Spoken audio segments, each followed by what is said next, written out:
Ku cari wajah-Mu, temukan kasih-Mu.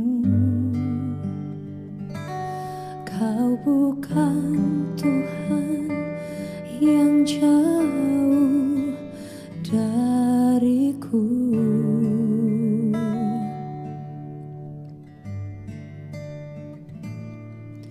Ku panggil nama-Mu, ku dengar jawab-Mu. Kau Tuhan yang selalu dengar seruan hatiku.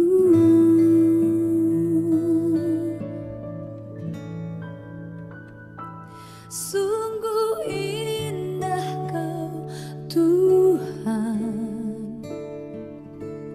penuh kasih dan sayang.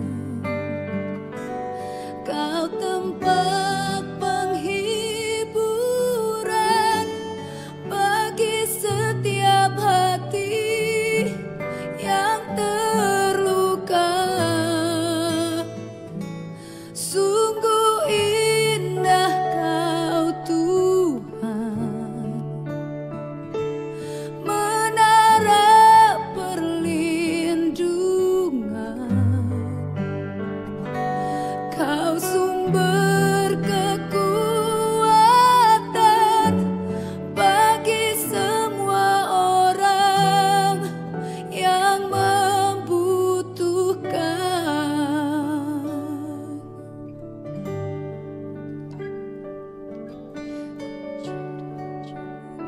Shalom saudara-saudara, selamat pagi. Senang sekali bisa berjumpa kembali dengan saudara-saudara semuanya. Walaupun hanya secara online, tetapi Tuhan ada bersama-sama dengan kita. Mari kita satu di dalam doa.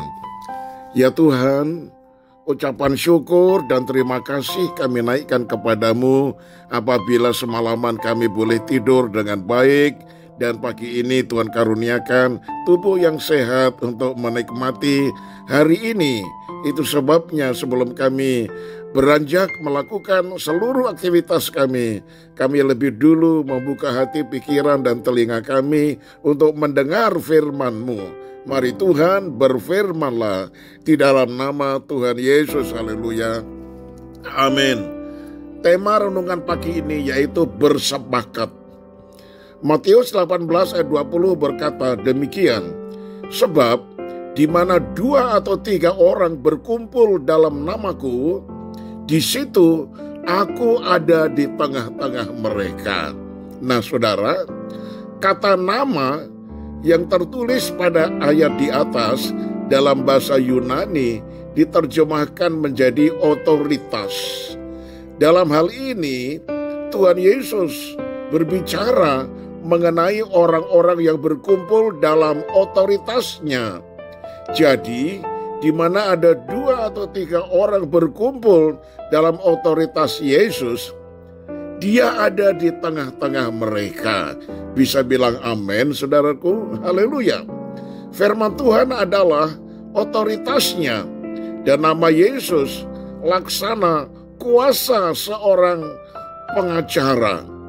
Otoritas ini mengizinkan orang percaya untuk bertindak dalam namanya.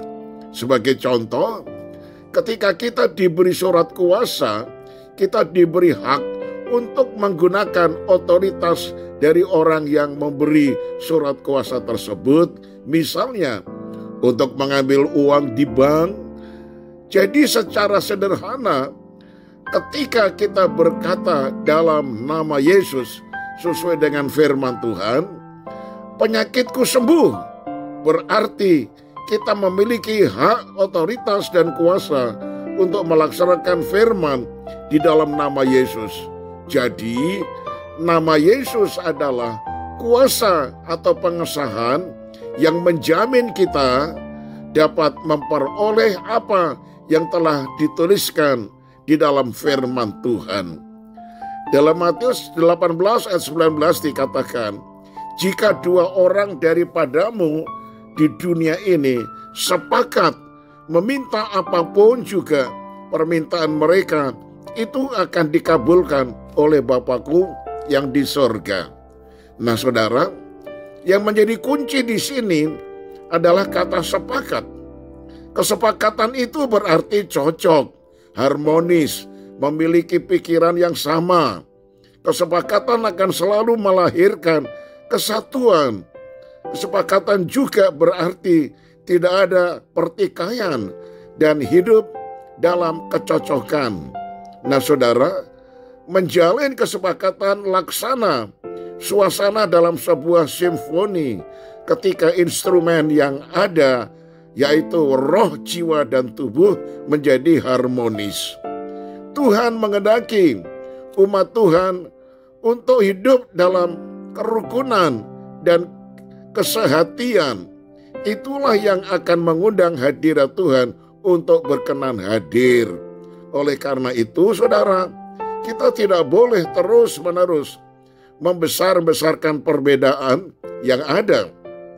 Jangan pernah memberi kesempatan kepada iblis yang seringkali menggunakan perbedaan sebagai senjata yang ampuh untuk memecah belah. Nah, tubuh Kristus itu harus selalu menjadi satu kesatuan. Roh perpecahan selalu membesar-besarkan perbedaan. Dan saat perpecahan terjadi, tidak akan ada kesepakatan, sebab jika di antara kamu ada iri hati dan perselisihan, bukankah hal itu menunjukkan bahwa kamu manusia duniawi dan bahwa kamu hidup secara manusiawi, ya saudaraku. Itu sebabnya mari kita betul-betul harus menjaga kesatuan. Saya tutup dengan kalimat ini. Kesatuan hati adalah kunci untuk menerima lawatan Tuhan. Kita satu dalam doa. Tuhan, kami mau melakukan apa yang Engkau firmankan, yaitu kami mau menjalin kesatuan ketika kami bersama-sama berkumpul berdoa di dalam nama-Mu. Biarlah kami senantiasa sepakat, yaitu mempunyai satu hati, satu pikiran, satu kehendak, sehingga dalam keadaan harmonis seperti ini, ketika kami memanggil nama-Mu, maka nama-Mu itu sebagai satu jaminan Engkau berkenan ada dan mengabulkan apa yang menjadi permohonan kami. Terima kasih Tuhan untuk firman-Mu. Karena itu kami mau melaksanakan dalam hidup kami, terutama dalam persekutuan kami di gereja dan juga di antara keluarga masing-masing. Terpujilah nama-Mu. Kami serahkan hidup kami sepanjang hari ini. Tuhan jaga, lindungi, pelihara, dan gembalakanlah kami. Ya Roh Kudus, Engkau Roh Penolong, tolong kami dalam segala kelemahan kami, supaya kami tetap kuat dan teguh iman kami dalam menghadapi berbagai macam masalah. Segala pujian dan hormat kami naikkan kepadamu. Hanya di dalam nama Tuhan Yesus Kristus kami alaskan doa ini. Haleluya. Amin. Shalom saudaraku, selamat pagi. Saya berjumpa esok hari dan tetap semangat.